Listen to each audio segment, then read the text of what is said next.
Hello friends, इस समय हमारे साथ एनएसयूआई के प्रदेश सचिव लकी मिश्रा जी हैं। ये हमें एक अपॉर्चुनिटी है कि हम लकी मिश्रा जी के साथ इस चीज़ को समझ सकते हैं कि एनएसयूआई संगठन के रूप में और राज्य में कांग्रेस सरकार किस तरह से स्कूल शिक्षा और छात्रों से जुड़े विषयों को आगे बढ़ा रही है। लकी मिश्रा जी, बहुत बहुत स्वागत है आपका, आपने मुझे बहुमूल्य समय दिया। सबसे पहले सर मैं ये जानना चाहूँगा कि जून जुलाई से स्कूल खुलेंगे ऐसा कहा जा रहा है, कॉलेज भी खुल जाएंगे। अब इसमें जो कोरोना महामारी के मद्देनजर स्कूल कॉलेज खुलेंगे तो वहाँ पर सुरक्षा के मापदंडों से सरकार क्या रखेगी, ये एक सवाल सबके मन पे है। अभिभावक भी इसको लेके चिंतित हैं। कहीं ना कहीं जो समझदार बच्चे हैं 12वीं कक्षा कॉलेज में पढ़ने वाले, उनके भी मन पे ये है कि लॉकडाउन हुआ था ताकि हम सब सोशल डिस्टेंसिंग रख सकें और क्लास होगी, सब एक दूसरे के पास पास बैठ के पढ़ेंगे, बसों में आना जाना होगा। तो ऐसे में सुरक्षा कैसे होगी, इस पे आप कुछ चीज शेयर कर सकें जो सरकार का या एनएसयूआई का विजन सर। सबसे पहली बात, ये जो कोरोना महामारी है दिन ब दिन अपने प्रदेश में बढ़ती जा रही है। और दूसरी बात, इसी को देखते हुए मैं बताऊंगा, सरकार जो भी फैसला लेगी छात्र हित में लेगी, जनता हित में लेगी, अहम निर्णय लेगी और उचित फैसले लेगी। जैसा कि अभी विचार विमर्श चल रहा है, मेरी जिला शिक्षा अधिकारी से भी बात हुई कि बच्चों को घर बैठे ही ऑनलाइन के प्रक्रिया से पढ़ाई की जाएगी। cgschool.in पोर्टल शायद इस तरीके से सुविधा दिया जा रहा है। इसी स्तर में पढ़ाई कराई जाएगी, लेकिन ये कंफर्म नहीं है कि हो सकता है अगर प्रदेश में अभी महामारी की संख्या कम हो गई, एक महीने में 2 महीने में अगर कुछ सुधार दिखा तो स्कूल खोला जाएगा, सोशल डिस्टेंसिंग का पूरा पालन किया जाएगा। लेकिन उम्मीद है सरकार, चाहे कॉलेज के छात्रों की बात है चाहे स्कूलों के छात्रों की बात है, जो भी निर्णय लेगी उचित निर्णय लेगी। जैसे कि अभी 10वीं और 12वीं के बच्चों को भी जनरल प्रमोट किया गया, जो उनका एग्जाम नहीं हुआ था उसमें जनरल प्रमोशन दिया गया, और जो एग्जाम हो गया उसमें मूल्यांकन के आधार पे उनको किया जाएगा। बिल्कुल। एक और विषय जो है, एनएसयूआई एक संगठन के रूप में उसने कोरोना के महामारी के समय और ये जो प्रशासन शासन अपने स्तर से संघर्ष कर रहा था, उसमें एनएसयूआई ने संगठन के रूप में जो सहयोग किया है उसकी चर्चा सोशल मीडिया पे काफी हुई, प्रेस विज्ञप्तियों पे, प्रेस आर्टिकल्स में भी उसके बारे में उल्लेख मिला। बिलासपुर में इस चीज को जो किया गया एनएसयूआई संगठन के द्वारा, उसके बारे में अगर आप थोड़ा सा कुछ हमारे दर्शकों को बताना चाहें। 22 मार्च को हमारे देश में लॉकडाउन लगा था। लोगों को पता था वो 1 दिन का लॉकडाउन है, 1 दिन के लिए लॉकडाउन लग रहा है। कई जानकारों को आभास हो चुका था कि हाँ, आगे लंबे समय तक का ये लॉकडाउन रहेगा। किसी कारणवश उस दिन 3 बजे हम लोग निकले थे, तो एक जिला बिलासपुर के पुलिसकर्मी थे, उन्होंने हमको जानकारी दी कि बहुत से गरीब हैं जो रोज होटलों से इधर उधर से खाने की व्यवस्था जिनको हो जाती थी, तो उनको खाने की व्यवस्था करानी है। उसी दिन से बिलासपुर एनएसयूआई की टीम ने, छत्तीसगढ़ प्रदेश एनएसयूआई की टीम ने, राष्ट्रीय स्तर में भी एनएसयूआई की टीम ने हर जरूरतमंद तक, चाहे वो छात्र है चाहे वो आम जनता है, और रही बात बिलासपुर एनएसयूआई की, तो आप हर एनएसयूआई के पेज में जाके देख सकते हैं। पिछले 22 मार्च से 2 महीने से, 22 मार्च से वो आज का दिन है, हर जरूरतमंद तक एनएसयूआई की टीम पहुंच रही। चाहे वो लेबर को अपने घर पहुंचवाना हो, उनके वाहन की व्यवस्था करनी हो, चाहे किसी घरों में राशन की व्यवस्था करनी हो, चाहे किसी घरों में बने हुए खाने की व्यवस्था करनी हो। और इसमें छत्तीसगढ़ एनएसयूआई ने एक अभियान भी चलाया, भूपेश के संग करके। भूपेश के संग अभियान के तहत हम लोग एक टोल फ्री नंबर भी जारी किया है प्रेस के माध्यम से, और उसमें फोन आने, जैसे ही फोन आ रहे हैं उसमें तुरंत व्यवस्था करके उसमें राशन पहुंचाया जा रहा है, खाने की व्यवस्था कराई जा रही है। लेकिन शुरू में ये चल रहा था कि रोज हम लोग प्रतिदिन निकल के, मतलब घर से निकल के ढूंढ के कर रहे थे। अब 2 महीना हो गया, इतना ढूंढ तो नहीं पा रहे हैं, लेकिन जैसे फोन आ रहे हैं हर संभव मदद उनको मिल रही है। अभी राज्य में कांग्रेस सरकार है, एनएसयूआई संगठन को इस बात का कहीं ना कहीं सहयोग मिल रहा है, चाहे वो मुख्यमंत्री जी से हो या विधायक जी से। इस कोरोना महामारी के समय में क्या आपने निजी रूप पे ये देखा कि जो सक्रियता विपक्ष पे रहते हुए भी कांग्रेस और एनएसयूआई बेड़ा उठाई हुई थी 15 साल से, वैसा कुछ सहयोग आज इतनी बड़ी महामारी में क्या आपको एबीवीपी या अन्य भाजपा से, भारतीय जनता युवा मोर्चा के संगठनों से दिखा कि क्या वो आपके साथ है, ऐसा कुछ अगर अनुभव हो?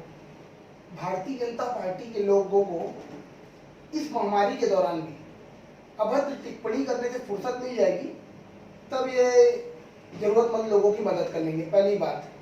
दूसरी बात, छत्तीसगढ़ प्रदेश में भारतीय राष्ट्रीय छात्र संगठन एनएसयूआई पहले दिन से छात्रों को जनरल प्रमोशन के मुद्दे में बात कर रही है। सीएम साहब से भी प्रदेश अध्यक्ष माननीय आकाश शर्मा जी ने मिलकर ज्ञापन सौंपा है, उसमें भी विचार विमर्श करके अब तक में जनरल प्रमोट किया जा सकता है।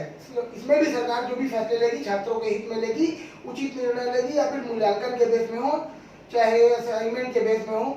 लेकिन अखिल भारतीय विद्यार्थी परिषद के लोग, मैंने ट्वीट किया था जनरल प्रमोशन के एक दिन पहले कि सरकार जो भी फैसला लेगी उचित निर्णय लेगी, लेकिन उस ट्वीट को इन्होंने स्क्रीनशॉट मार के अभद्रता से वायरल करा और छात्रों को डोमिनेट करने की कोशिश की कि जनरल प्रमोशन नहीं हो रहा है, कि ये वगैरह वगैरह है। मतलब ऐसे बहुत सारी चीज। और एक भी क्षेत्र में, चाहे क्षेत्रीय भारतीय जनता पार्टी के कोई नेता हो गए, या फिर यहाँ के बिलासपुर के पूर्व मंत्री हो गए, या फिर यहाँ के कोई युवा नेता हो गए भाजपा के, या फिर अखिल भारतीय विद्यार्थी परिषद के छात्र परिषद के लोग हो गए, आपको किसी भी क्षेत्रों में जरूरतमंदों की मदद करते हुए दिखाई नहीं दिए हैं और ना ही दिखाई देंगे।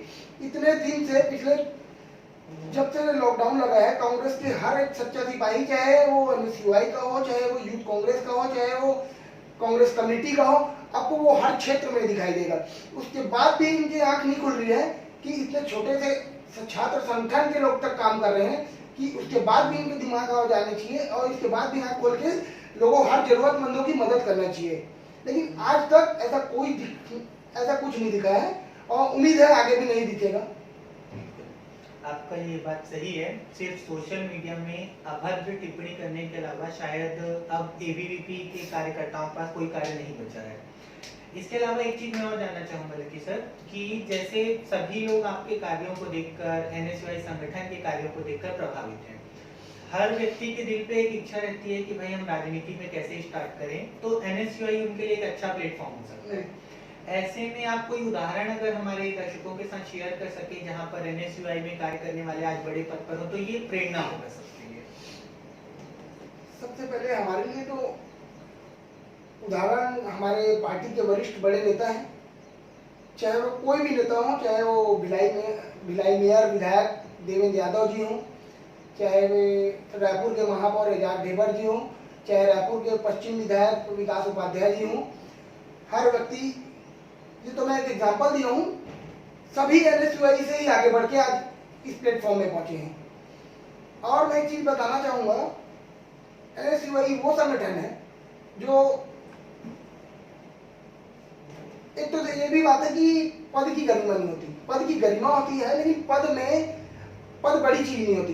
कोई भी छात्र अगर एनएसयूआई में आएगा, अगर छात्रों के मुद्दे में वो बात करेगा तो ऑटोमेटिक छात्र भी उनसे जुड़ेंगे, छात्र प्रभावित भी होंगे और उनका काम भी होगा।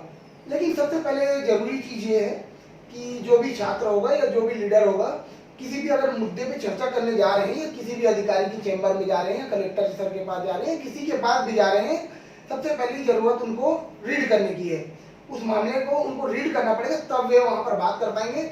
और जैसे ही उस चीज का निष्कर्ष निकलेगा, उसी दिन से हर उस विश्वविद्यालय के हों, विद्यालय के हों, सैकड़ों छात्र प्रभावित होकर उनके पास मदद के लिए आएंगे। यह है सबसे बड़ा एनएसयूआई की मान्यता। एनएसयूआई से अगर जुड़ना चाहे लोग, या आपसे जुड़ना चाहे, तो उसके लिए सबसे आसान माध्यम क्या है लकी सर? देखिए, अभी मैंने बताया, मैं फिर आपको बता रहा हूँ, एनएसयूआई भारतीय राष्ट्रीय छात्र संगठन वो जो संगठन है जो विपक्ष में रह के भी, सरकार न होने के बाद भी संघर्ष करती आई है, सरकार रहने के बाद भी छात्रों के हित में संघर्ष कर रही है। और एनएसयूआई जब तक है, सरकार रहे सरकार न रहे, तब तक छात्र हित में काम करेगी। ये एनएसयूआई की सबसे बड़ी भूमिका है, इसीलिए एनएसयूआई को लोग दिल से लाइक करते हैं। और इसी तरह अखिल भारतीय विद्यार्थी परिषद को लोगों को आप देख लेंगे, वो भी एक राष्ट्रीय पार्टी का छात्र इकाई है, लेकिन हर क्षेत्र में पिछले 15 सालों में तो वो दिखे नहीं, पिछले 15 सालों में तो दिखे नहीं, तो अब तो सवाल ही नहीं उठता। लेकिन भारतीय राष्ट्रीय छात्र संगठन वो संगठन है भाई, कि जो सरकार रहे सरकार न रहे, तब भी छात्र हित में काम करेगी, करती आई है। और एनएसयूआई से जुड़ने के लिए हर कॉलेज में एक छात्र नेता पाया जाता है, हर कॉलेज में एक हर छात्रों की मदद के लिए कोई न कोई किसी न किसी के परिचय के माध्यम से किसी न किसी एनएसयूआई के नेता से परिचय हो जाता है। और कोई भी छात्र नेता हो, हमारे साथ वाले अधिकतर छात्र नेता है, लेकिन तुरंत जो भी मामला है, स्टूडेंट का कोई भी फोन आए, बिना टाले, ये नहीं देखा जाता कि ये सरकार के विरुद्ध है कि सरकार के अंदर है, तुरंत छात्र हित में काम किया जाता है। ये एनएसयूआई की सबसे बड़ी उपलब्धि है। इसी से छात्र प्रभावित होकर एनएसयूआई को जान रहे हैं अच्छे से। आप अपना संपर्क करने का कोई आसान माध्यम, फेसबुक या कांटेक्ट डिटेल जो आप लोगों से शेयर करना चाहें इस प्रोग्राम के माध्यम से? सोशल मीडिया के माध्यम से फेसबुक हो, इंस्टाग्राम हो, लक्की मिश्रा एनएसयूआई छत्तीसगढ़ के नाम से, ट्विटर हो गया, फेसबुक हो गया, इंस्टाग्राम हो गया, और मेरा कांटेक्ट नंबर है 9770111169। आप अभी हमारे साथ सुन रहे थे प्रदेश सचिव एनएसयूआई लकी मिश्रा जी को। ये पूरा interview non edited single take पे लिया गया है। भाजपा के बड़े नेताओं को, एबीवीपी के कार्यकर्ताओं को भी ये खुला आमंत्रण है कि इस तरीके का single take non edited interview अगर वो अपने पेजों पे डाल सके अपने बड़े प्रदेश स्तर के पदाधिकारियों के साथ, तो ये एक स्वागतपूर्ण होगा, एक अच्छी राजनीति की शुरुआत होगी। मैंने इस प्रोग्राम के माध्यम से हमारे प्रदेश सचिव को आपके सामने लाया। एनएसयूआई के खुला आमंत्रण है एबीवीपी के कार्यकर्ताओं को, वहां के प्रदेश सचिव को, प्रदेश उपाध्यक्ष को, बड़े जिला स्तर के पदाधिकारियों को, वो भी आए और अपना विचार रखें। आखिर जनता को पता चले कि आज एनएसयूआई ने जो इतने संघर्ष किया है, कोरोना के समय जनता का साथ दिया है, कांग्रेस पार्टी ने जो साथ दिया है, वो उन्होंने किस तरीके से अपना योगदान दिया है, ये जनता के सामने आना चाहिए। एक बार फिर से लकी मिश्रा जी, मैं आपका बहुत बहुत धन्यवाद दूंगा। आप कार्यक्रम पे आए, हमें मौका दिया, आपसे बात कर बहुत अच्छा लगा। शुक्रिया सर।